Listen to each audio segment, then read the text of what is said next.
Moi j'attends juste que justice soit faite. Celui qui est coupable doit être condamné, c'est tout. Il ne faut pas qu'on bafoue cette histoire-là. Parce que la mort de Martinez Zogo a choqué tout le monde.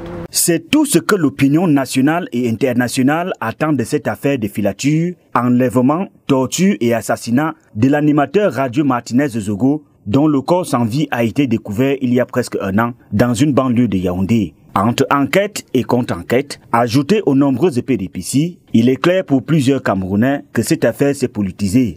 Depuis près d'un an que ce monsieur est mort, on aurait dû déjà dire quelque chose de rentable.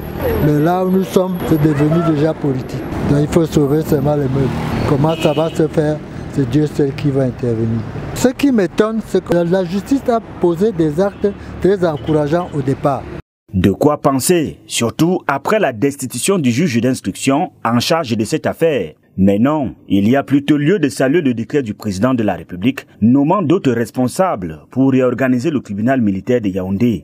Le président de la République a sonné la fin de la récréation, une alerte pour que les responsables en charge de ce dossier sachent qu'il suit cette affaire au près et qu'il ne laissera jamais des impairs passer à travers les mailles du filet. Monsieur Sikati, ancien juge d'instruction, va se mettre tout simplement de côté.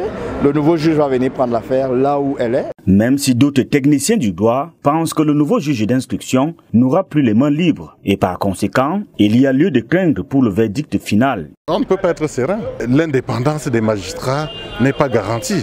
Dans ce contexte, on doute vraiment d'avoir une décision qui soit à l'abri des critiques. Subordonner la mise en liberté d'un inculpé à l'approbation du président du tribunal relève de l'extraordinaire. Et du coup, on comprend que l'indépendance des magistrats de la gestion militaire n'est plus garantie. Et c'est bien dommage pour la justice. Il faut faire confiance à la justice en tout temps et en tout lieu.